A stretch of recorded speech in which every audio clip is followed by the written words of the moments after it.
Hello, this is the Ralph Bivins Project, and I'm Ralph Bivins, and we're here today to think about investing and making money and what's the good way to go. What's the right pathway for right now in 2021? I read something by comments by Barry Sternlicht, the great investor out of Starwood Capital, recently, and he said that he thought that in light of the COVID and all the things that happened there, that retail was probably the most beat up, followed by hotels, and that everybody knows that they've had their share of troubles and they've had their share of bankruptcies and things, and then also we're talking about my opinion is apartments, they do have people have trouble collecting rent, unfortunately, and people can't pay rent, so that's bad, but to a certain extent, but that's okay. And of course, industrial warehouses, they're doing that whole sector is doing pretty good right now, it seems, with e-commerce and everything happening. But at least in Houston, office is a question mark. And I just got a study last week saying, in terms of office vacancy, Houston has the worst office vacancy in the nation. I'm thinking back to, is there opportunity there? Is there opportunity to buy? And so, is the office in Houston a great place to come in? They were here, 30 years ago, and when we were going through recovering then. At any rate, we're really lucky today to have Andrew Pappas, Partners Capital. He's our guest, and he's also Partners Capital does a lot of buying and for funds and for their funds, and so Andrew's thinking about investments for that, and he's also affiliated with NAI Partners, but 24/7, Andrew's thinking about, hey, where's a good place to invest? What's the right property to invest? So welcome, Andrew. Thank you for having me. It's a pleasure. I just wanted to start off. Office in Houston. Is this the right time, the right product to be looking at for investors? That's a loaded question. Office in Houston, there's many different flavors, and it's been interesting to see because we've been dealing with strains in that product type in Houston for the past 5 or 6 years, and with the amount of space that's been on the sublease market, and with our office tenant rep team, I mean, we are in the trenches all day long, working with tenants on restructuring, downsizing, moving, and we're getting a front row seat to really how the mentality is changing for tenants. And it was interesting, prior to COVID, the idea was more density, open concept, get everybody close to each other and out of private offices. And that's obviously, I think, in a post-COVID world, going to change. Obviously, there was a lot of downsizing and giving back space, especially in oil and gas exposed tenants, and which was a substantial piece of the Houston market, whether directly or indirectly. And so we've watched that happen over time. And now you compound COVID and just a macroeconomic reevaluation of how tenants are using office. You see two extremes. If you watch the news and you read some of these articles, especially over the past 6 months, you would think that nobody's ever stepping foot in office again. And then you see the other side, and I think what'll happen is it'll end up somewhere in between. I think the fully work from home model, it's just proven that it's not as scalable and robust on a blanket basis as people thought it may be.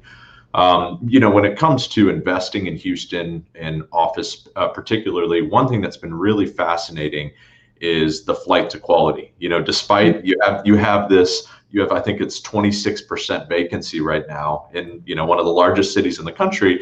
However, you've got 4.1 million feet of brand new shiny office product being taken to market. And what's interesting is that let's see, Lita just releases today, 45.6% of that 4.1 million feet is already spoken for. And the Class A average rent right now is 41.72 versus the average in Houston at 29 gross. So it's not a small premium, it's a pretty substantial premium, and there's a flight to quality. So I think what's going to be interesting is it's going to, intrinsically good real estate and good product will always be good product. I think that with the newer developments, your 80s vintage, the older buildings are going to have to innovate. There's going to be too big of a difference between the new stuff and the old stuff. And so I think landlords need to be good operators. You've got to think about amenities. You've got to think about polish. You've got to think about curb appeal, because you are going to, especially on the better, the B plus A minus stuff, your A 5 years ago is turning into your B pretty quickly. And so I think that dynamic shift of the flight to quality means that people are going to be much more intentional about every square foot that they're leasing. And they are going to watch that overhead and the utilization of their office. And it seems like the marketplace is telling us that people want quality. Maybe they want to be very intentional with what they're leasing, and they want it to be quality space. So I think your Class B and Class C product landlords are going to, you can't really be asleep at the wheel. You've got to put the money into the properties. You've got to be competitive. And I do think that there's going to be some interesting opportunities in the near term for investors like us and other groups looking to buy office in Houston. But you have to be very careful not to catch a falling knife. I think that the bid-ask spread is still not at a place where you can acquire property at a basis where you just can't screw up. There's too many unknowns to use a pre-COVID underwriting philosophy when you're evaluating these deals. I mean, there is going to have to be a right size, because the thing about office is it's not about your basis. You have to, compared to flex and compared to industrial and compared to retail, the amount of dollars you have to spend to increase your NOI is substantial. You might get something at $100 a foot, but you might have to spend $100 to $120 a foot to get it stabilized, because the amount of concessions and ADA compliance and lighting compliance and code and lobbies and elevators and chillers and roofs and TI and all of this, especially in a market when the tenant has the leverage, you can't go into that investment without a coffer of cash to be prepared to not only weather the storm, because it's not if, but it's when it stabilizes, but it could be 1 year, 5 years, 7 years. And then on top of that, when the people show up, you've got to have the cash to get the deal done. And that's one of the biggest challenges when underwriting these and evaluating these opportunities right now. It's scary, I guess.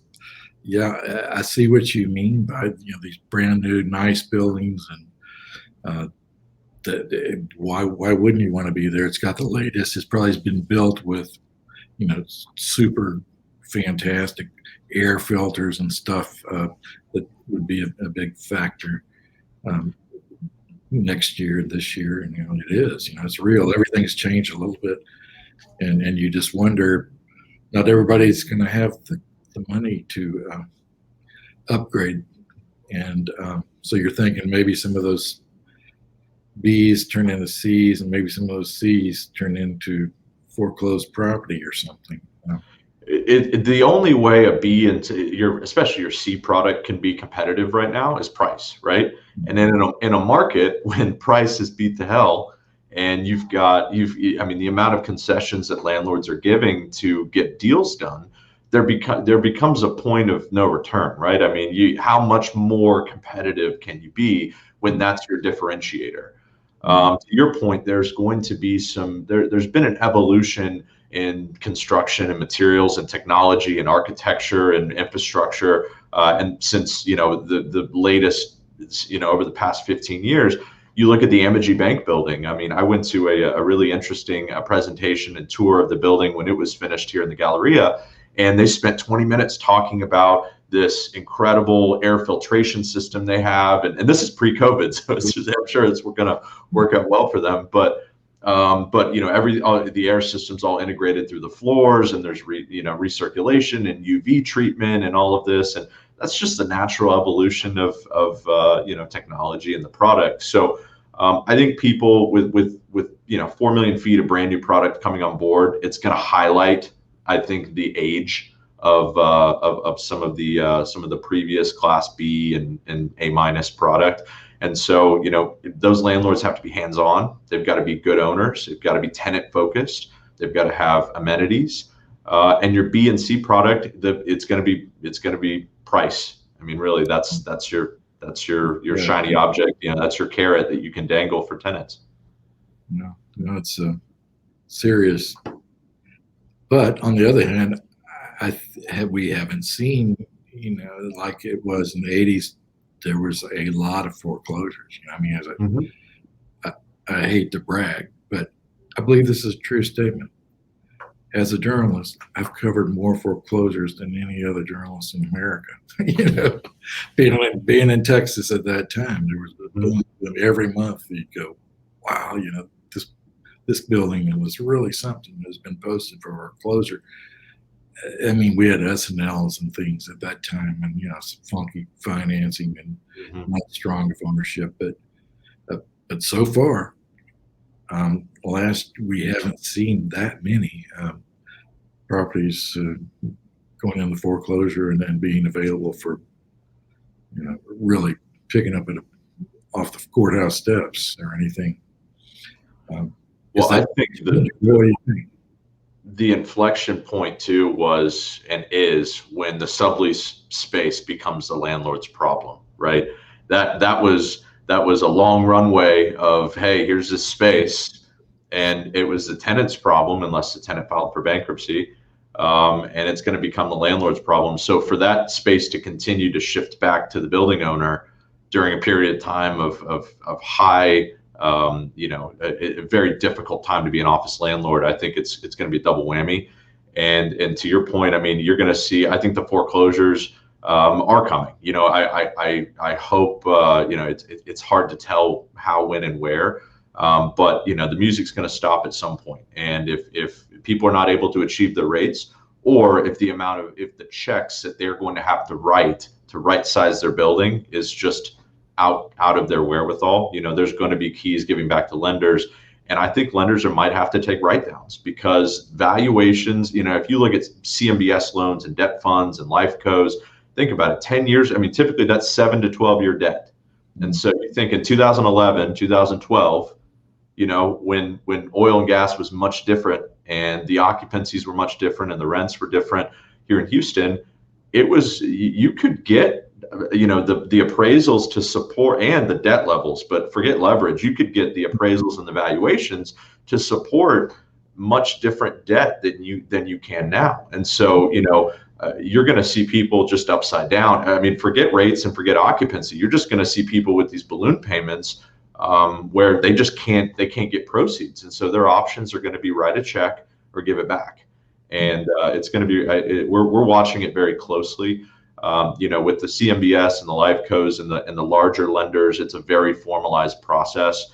It's they go back to a servicer. There's got to be an auction and a process.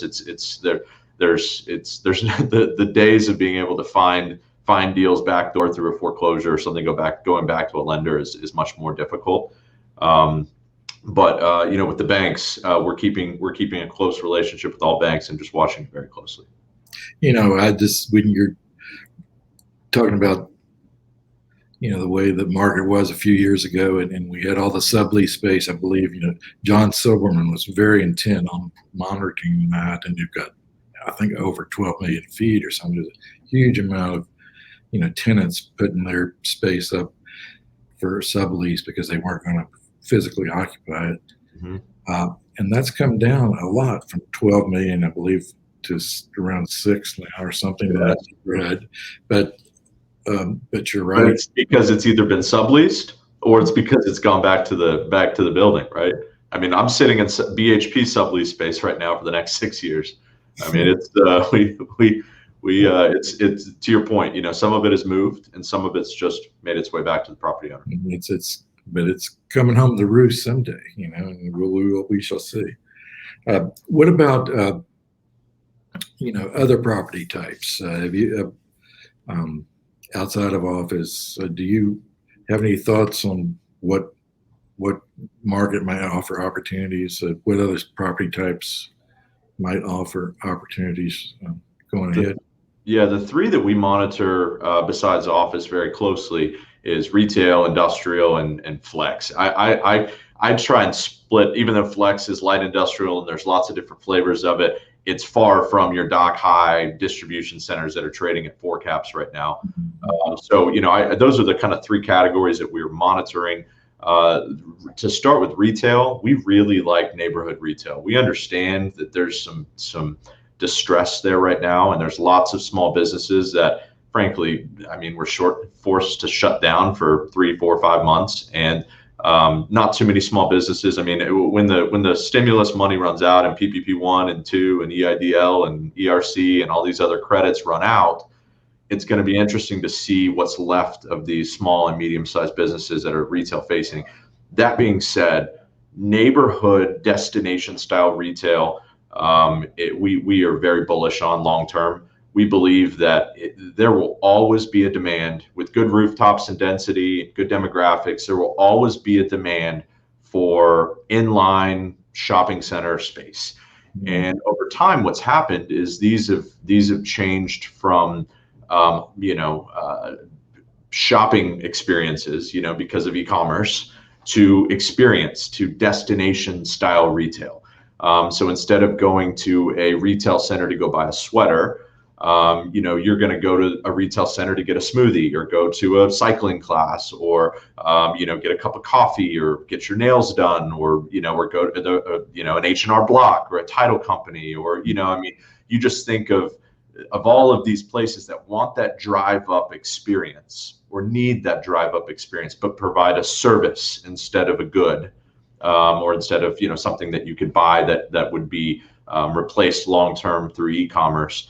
We believe that there is always going to be a demand for that in good, densely populated areas with good demographics. So we really like neighborhood retail. Big box. Speaking of your thinking, the other thing really amazing is, okay, we have the worst office vacancy in Houston, but we also have the highest single family construction.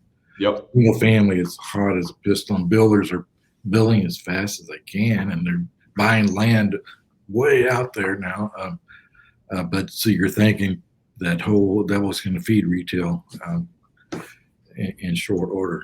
Yep. Drive-throughs are huge. We bought a property in off 620 in Austin, Trails at 620 last year, which I believe you covered. Yeah. And what we loved about it is it's 70,000 feet of retail. First of all, we bought 70,000 feet of retail with no one paying rent in the middle of the summer last year. So it was we were big picture on that one, and it's turned out to be a great deal. But it was an interesting time to be buying retail. But what we loved about it is it's 70,000 feet, but it's 7 10,000 square foot buildings. Mm-hmm. So I've got 14 end caps, and I've got buildings where you can, I think 3 or 4 of them have existing drive-throughs. So one thing that the pandemic did solidify in retail as well is people love to stay in their car and be efficient and get what they want and move on. And so, we see a lot of demand for that's a very big trend. I've heard the end of shopping centers.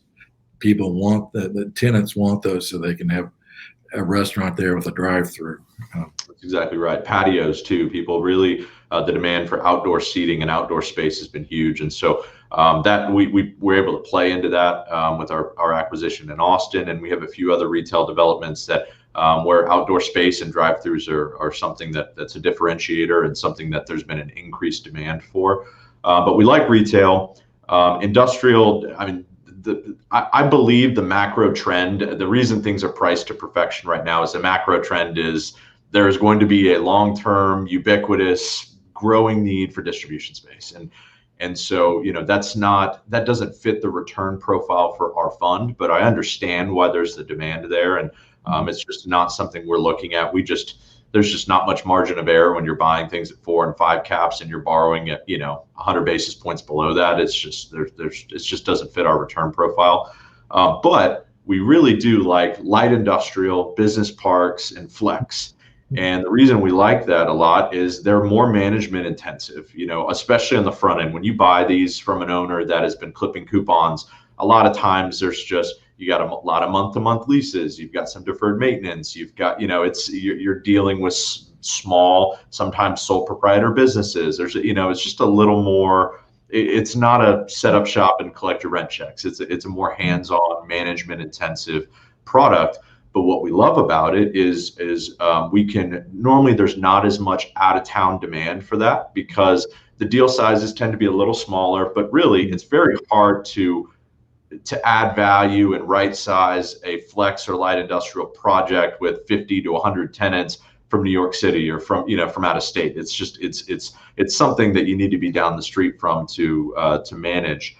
And so it lends very well to our fully integrated model. I'm the investment arm of NAI Partners, but I've got a property management division 2 walls down from me that touches 10 million feet, and I'm a customer of theirs. But we've got a great team over there. I've got a team of brokers and our landlord leasing team, to where we have a fully integrated model. So, for example, down in Stafford, we have 600,000 feet across 200 tenants.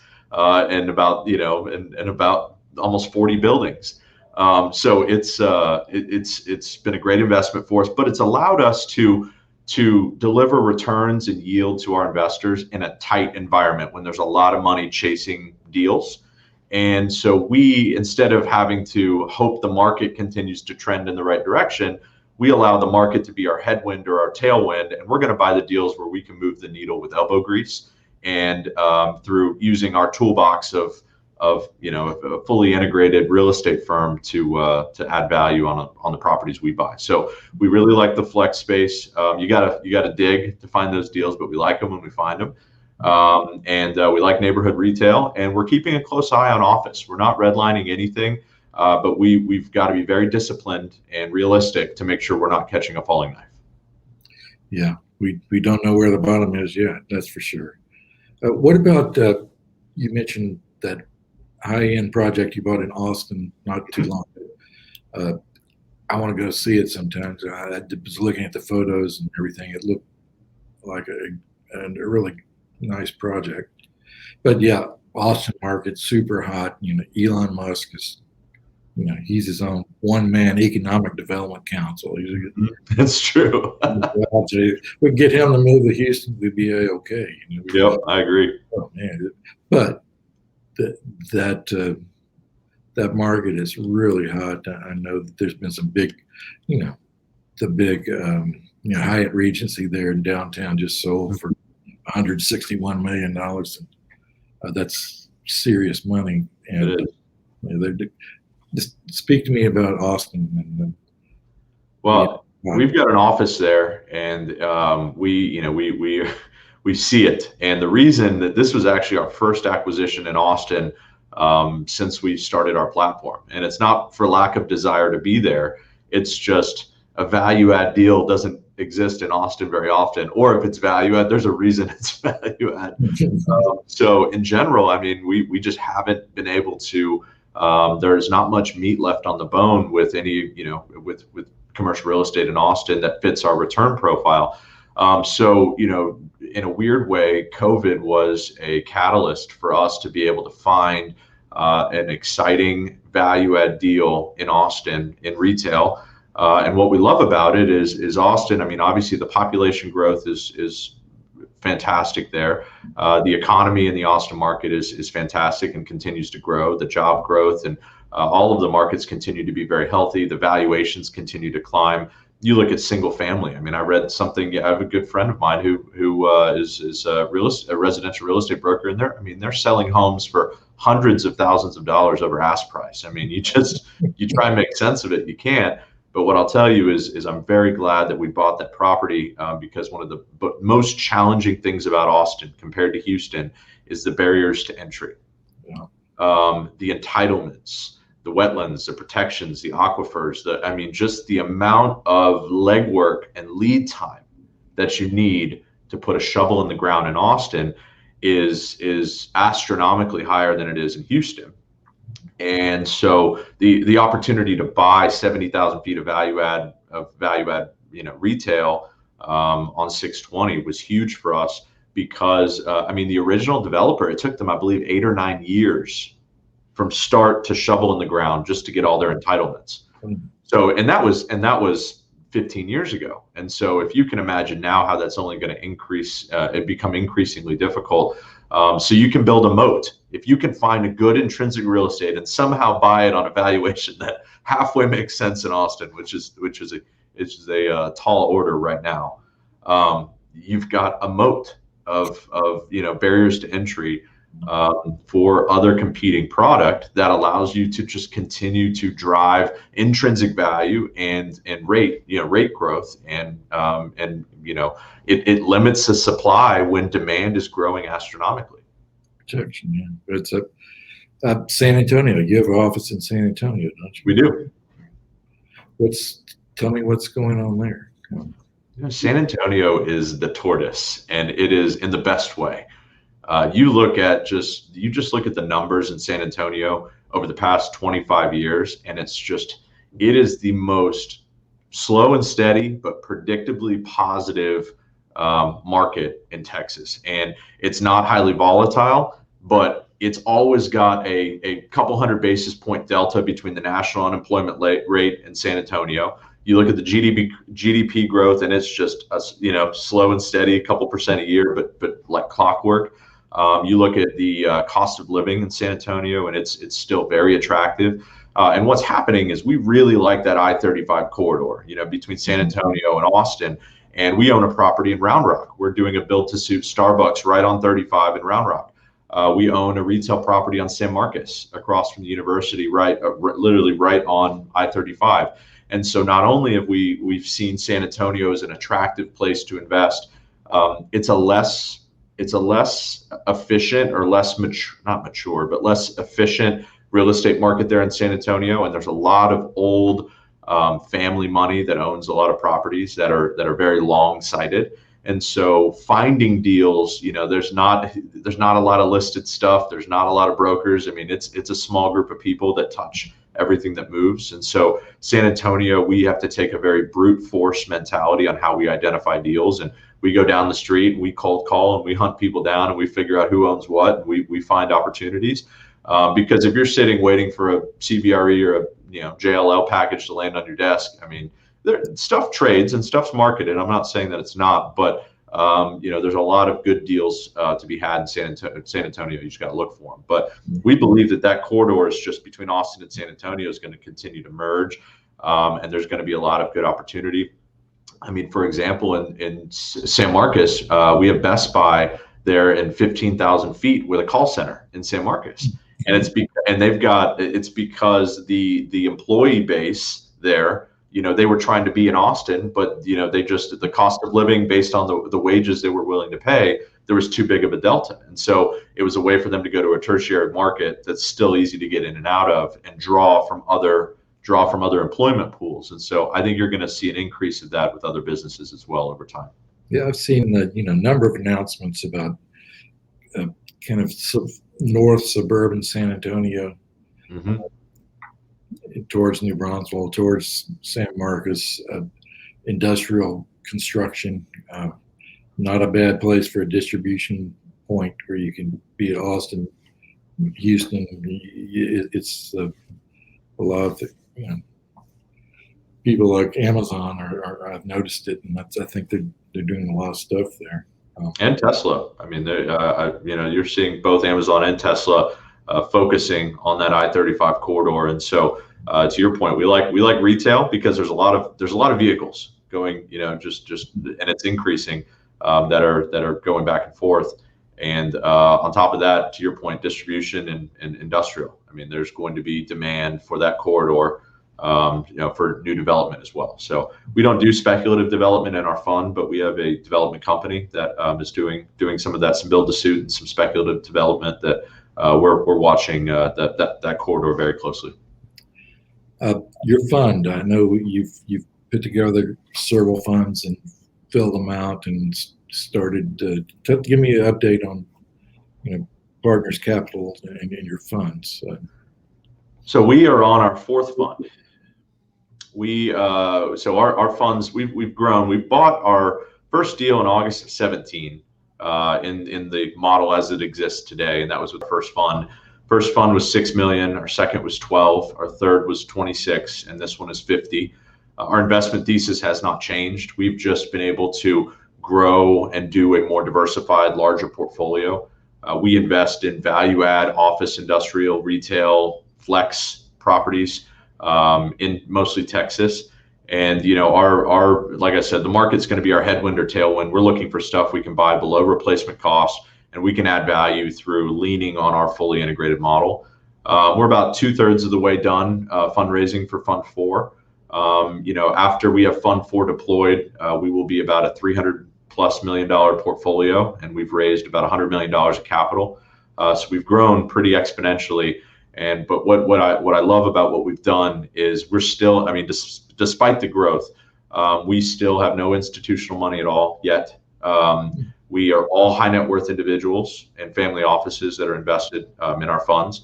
And we do it. I don't have a fundraising team. It's me, but we do it, one unit at a time. And our minimum investment's $100,000. Our average check size has grown, but a lot of the people that were in with Fund 1 are in with Funds 2, 3, and 4. Out of the 35 million we've raised so far with Fund 4, about 85% of it's repeat money. And it's a large a large chunk of high net worth people in Texas that are giving us the rocket fuel we need to go and build our platform. And these are all still friends, family, and clients of NAI partners, or about 1 degree of separation thereof. So these are really important relationships to us personally and professionally. And that's what gets us out of bed in the morning to go and find good deals and be good stewards of the capital. But we're building a strong track record, and we've had a few successful exits, and we're giving people some good mailbox money along the way. And so we're excited about our future. And our goal is we want to be about $1 billion in the next 5 years. So we've got our work cut out for us, but we're excited about the continued growth.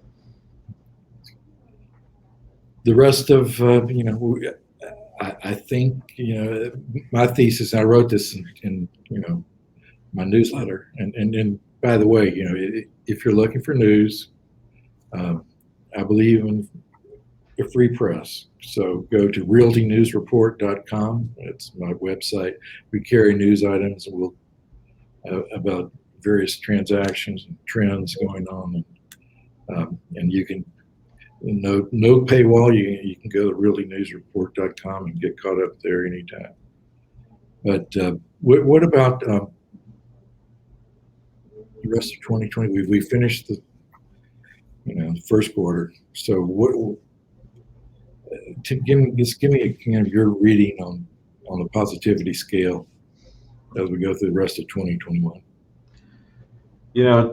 Turbulence and tribulation brings opportunity, and so in my seat, we're looking for acquisition opportunities. We've got $150 million portfolio to build in the next 12 months.